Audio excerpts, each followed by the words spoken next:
ભાઈ ઘરે કોઈ છે? બોલો ભાઈ. હા, આપણે ભારત સરકાર તરફથી એક સર્વે કરવા આવ્યો છું. બોલો સાહેબ, શેનો સર્વે કરવા આવ્યા છો તમે? એટલે દેવું માફ કરવાની એક યોજના કાઢી છે, એના માટે મારે તમારી સાથે વાત કરવી. શું વાત કરો છો? દેવા માફીની યોજના માટે આવ્યા છો? બેટા ઉમંગ, ખુરશી લાવજે ને. બોલો સાહેબ, કઈ રીતની યોજના છે તમારી પાસે? આમાં કેવું છે, ભારત સરકારે દેવું માફ કરવાની એક યોજના કાઢી છે, પણ એના માટે તમારે મને બધી વિગત આપવી પડશે. તો તમને શેની વિગત જોઈએ તમારે? તમારે જે જે દેવું હોય એની વિગતો મને આપવી પડશે.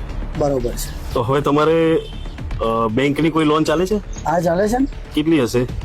5 થી 7 લાખ. 5 થી 7 લાખ.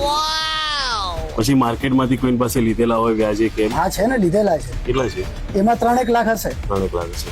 પછી આપણે જમીન કે ઘર પ્રોપર્ટીમાં છે તમારી પાસે? બધું ગીરવે જ મૂકેલું છે, કશું છે જ નહીં.